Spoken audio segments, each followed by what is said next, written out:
CM Yogi Adityanath के खिलाफ social media में एक फेक नैरेटिव सेट किया जा रहा है। एंटी योगी एजेंडा को ये कहकर हवा देने की कोशिश है कि मोदी और योगी में सब ठीक नहीं। मुख्यमंत्री योगी आदित्यनाथ के सियासी फ्यूचर को लेकर मनगढ़ंत हवाबाजी हो रही है। यूपी में बीजेपी की खराब परफॉर्मेंस के बाद कोई योगी का इस्तीफा मांग रहा है तो कोई उनके मठ में जाने को लेकर अफवाह फैला रहा है। और ऐसा करने वालों में राजपूत ऑफ इंडिया और सूर्यवंशी क्षत्रिय महासभा सबसे आगे हैं। आम आदमी पार्टी के संजय सिंह भी इस प्रोपेगेंडा गैंग का पार्ट बने हैं।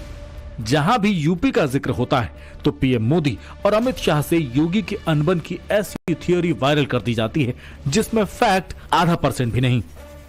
खुद को राजपूत बताने वाले सोशल मीडिया के कई और यूजर्स बीजेपी की कम हुई सीटों पर ऐसे हो हल्ला मचा रहे हों जैसे मानो कोई बड़ी जंग जीत लिए हो।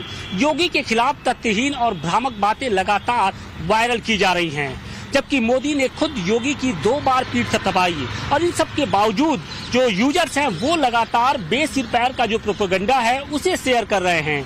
नतीजे आने के बाद सीएम योगी आदित्यनाथ मुख्यमंत्री आवास में, मुख्यमंत्री दफ्तर में लगातार एक्टिव नजर आ रहे हैं। और इस रियलिटी को जानने के बावजूद ये जो यूजर्स हैं अपनी कहानी को लगातार पोस्ट कर रहे हैं।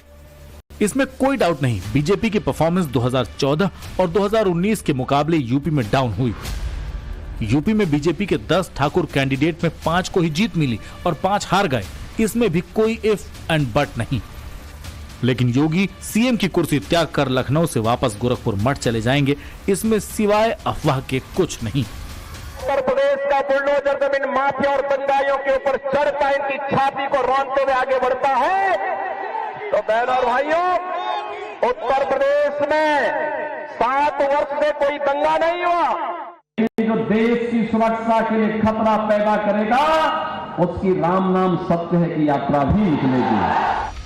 4 जून के जनादेश के बाद कहा जा रहा है कि क्षत्रिय बीजेपी से नाराज थे, इसीलिए यूपी में 29 सीटों के तौर पर नुकसान उठाना पड़ा। मगर इस मैंडेट के बहाने एंटी बीजेपी गैंग ने नई कहानी गढ़नी शुरू कर दी है। योगी वर्सेस मोदी और योगी वर्सेस अमित शाह का झूठ फैलाना शुरू कर दिया है। लेकिन सवाल यह है कि योगी को टारगेट कर बेमतलब की अफवाह उड़ाने वाले क्या वाकई राजपूत हैं? रिटायर्ड आईएएस सूर्य प्रताप सिंह का दावा है कि खुद को राजपूत ऑफ इंडिया का मेंबर बताने वाले मुस्लिम भी हो सकते हैं। कुछ और लोगों ने इस एक्स अकाउंट को हैंडल करने वालों पर सवाल उठाए। यूपी पुलिस को टैग करके एक्शन लेने की मांग की गई। चुनावी नतीजों के बाद मुख्यमंत्री योगी आदित्यनाथ ने अधिकारियों के साथ बैठक की, फिर दिल्ली से वापस लौटने के बाद मंत्रियों के साथ चर्चा की। इस दौरान हार पर समीक्षा नहीं हुई, लेकिन फ्यूचर प्लान पर डिस्कशन हुआ। योगी की ये मीटिंग इसलिए बहुत ज्यादा सुर्खियों में रही क्योंकि दोनों डिप्टी सीएम यानी केशव प्रसाद मौर्य और ब्रजेश पाठक मौजूद नहीं थे, जिसे लेकर सोशल मीडिया में एक अलग ही थ्योरी शेयर की गई। एंटी योगी खेमे की तरफ से कहा जाने लगा है कि चुनावी नतीजों के बाद योगी और उनके डिप्यूटी के बीच बन नहीं रही। केशव प्रसाद मौर्य और ब्रजेश पाठक कहां हैं, ये जानने के बजाय नैरेटिव फैलाया गया कि योगी को अलग थलग कर दिया गया है। जबकि सच ये है कि केशव प्रसाद मौर्य दिल्ली में मौजूद थे, जहां मोदी 3.0 की कैबिनेट के लिए यूपी से मंत्रियों को लेकर चर्चा कर रहे थे। वहीं ब्रजेश पाठक पूर्व निर्धारित कार्यक्रम की वजह से ऋषिकेश में थे। इसके लिए बाकायदा मुख्यमंत्री योगी आदित्यनाथ को पहले ही बता दिया गया था। सूत्रों के मुताबिक सीएम योगी ने दोनों ही डिप्टी सीएम को प्री प्लान एक्टिविटी करने के लिए कह दिया था। इसीलिए ये नैरेटिव एक्सपोज हो गया कि यूपी में सब कुछ ठीक नहीं। डिप्टी सीएम नहीं आए थे बैठक में? नहीं, वो उनको पहले से कार्यक्रम निर्धारित है। डिप्टी सीएम भी नहीं मौजूद थे, ऐसा कुछ खास? वो माननीय मुख्यमंत्री से पूछ कर गए हैं दोनों। पीएम मोदी से मिली इस शाबाशी के बाद ये क्लियर है, यूपी के रिजल्ट को पीछे छोड़कर योगी नई ऊर्जा और नए उत्साह के साथ मिशन 2027 की तैयारियों में जुट गए हैं। उनके चेहरे के गंभीर भाव आश्वस्त कर रहे हैं कि विधानसभा में बिगुल बीजेपी का ही बजेगा और इसीलिए योगी निश्चिंत होकर लखनऊ में सक्रिय हो गए हैं। लोकसभा चुनाव के दौरान पब्लिक से जो फीडबैक मिला, योगी ने उसकी स्टडी की। नतीजों के बाद जो खामियां नजर आईं, उस पर योगी ने गौर किया और फिर अधिकारियों को आदेश दिया कि यूपी को नकल माफिया से मुक्ति दिलाने पर फोकस करना है। खुद सीएम योगी ने इस बात की गारंटी दी कि युवाओं के भविष्य के साथ खिलवाड़ करने वाले बख्शे नहीं जाएंगे। सूत्रों के मुताबिक यूपी में एग्जाम उन्हीं शिक्षण संस्थानों में कराने पर जोर दिया जाएगा जहां सीसीटीवी कैमरे लगे हैं। पेपर लीक पर नकेल कसने के लिए फास्ट ट्रैक कोर्ट का प्रावधान किया जा सकता है। अपराधियों को 10 साल से लेकर उम्र कैद तक की सजा पर भी विचार किया जा सकता है। इसके अलावा बुलडोजर एक्शन की चर्चा भी जोरों से होने लगी। बहुत संभव है अगले कुछ दिनों में इसकी लेटेस्ट तस्वीर भी दिख जाए। भर्तियों को लेकर भी बात हुई क्या कि बहुत सारे अनएम्प्लॉयमेंट है, बहुत सारे बेरोजगार का मुद्दा इस बार था, तो भर्तियां जो रिक्त विभागों में जो रिक्तियां होंगी उसको भरा जाएगा। जो विषय आने वाले हैं भर्तियों के बारे में तो प्रक्रिया चली रही है, तो उसको भी आगे बढ़ा रहे हैं उस चीज को। भर्तियों को लेकर बात हुई, कहा जा कि सरकार बड़े पैमाने पर भर्तियां कई विभागों में जो रिक्त पद खाली विभागों में भर्तियां होनी है। बहुत विभागों ने अपने अध्याचन दे दिए हैं, बहुत विभागों को देने हैं, तो उसकी भी माननीय मुख्यमंत्री जी ने निर्देश दिए हैं कि जल्द से जल्द भर्ती प्रक्रिया शुरू हो और जो भर्तियां पूरी होनी है विभागों में उन भर्तियों को पूरा किया जाए। आचार संहिता हटते ही योगी आदित्यनाथ ने 2 और मोर्चों पर काम किया। पहला है विकास कार्यों को गति देना और दूसरा है अपराधियों के खिलाफ एक्शन। रिजल्ट के 48 घंटों के भीतर 16 एनकाउंटर हुए और लापरवाही बरतने वाले 61 पुलिसकर्मी सस्पेंड हुए।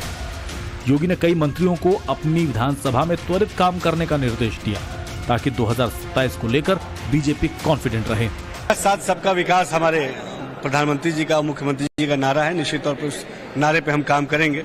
अल्पसंख्यक मुस्लिम समाज के विकास को सुनिश्चित करने के लिए ईमानदारी से हमारी सरकार काम कर रही है। हमने मुस्लिम समाज को कभी वोट बैंक के चश्मे से नहीं देखा है। ईमानदारी से उनके विकास को सुनिश्चित करने के लिए काम किया है। आगे जो भी चीज उनके विकास के लिए जरूरी होगा निश्चित तौर पर हमारी योगी मोदी सरकार जरूर करेगी। बताया जा रहा है कि योगी के रवैये में बहुत ज्यादा फर्क नहीं दिखा। हालांकि जिन मुद्दों को लेकर विपक्ष ने बीजेपी के खिलाफ माहौल बनाया उन्हें दुरुस्त करने पर जरूर जोर दिया गया।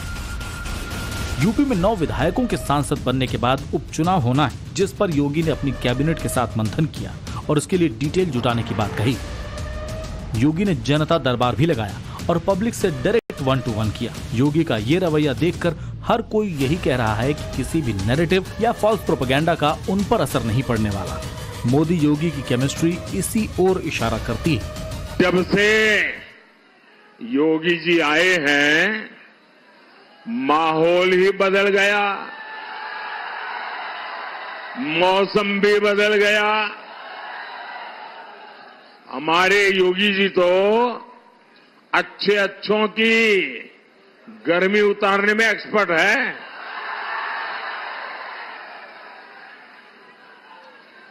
अब माफियाओं की मौज खत्म हुई है। उनके महलों की जगह गरीबों के लिए घर बन रहे हैं। योगी पर पीएम मोदी का जो विश्वास है वो यूं ही कायम रहने वाला है। योगी के तेवर और अंदाज पर पब्लिक का भरोसा कम नहीं होने वाला। 24 का नतीजा हो या फिर सोशल मीडिया पर फैलाई जा रही फेक थ्योरीज योगी को डिगा नहीं सकती। बहुत मुमकिन है आने वाले टाइम में ऐसे अफवाहबाजों पर यूपी पुलिस तगड़ा एक्शन ले जो खुद को बताते क्षत्रिय हैं लेकिन अपने पोस्ट में क्षत्रियों का विरोध भी करते हैं। ब्यूरो रिपोर्ट, टाइम्स नाउ, नव भारत।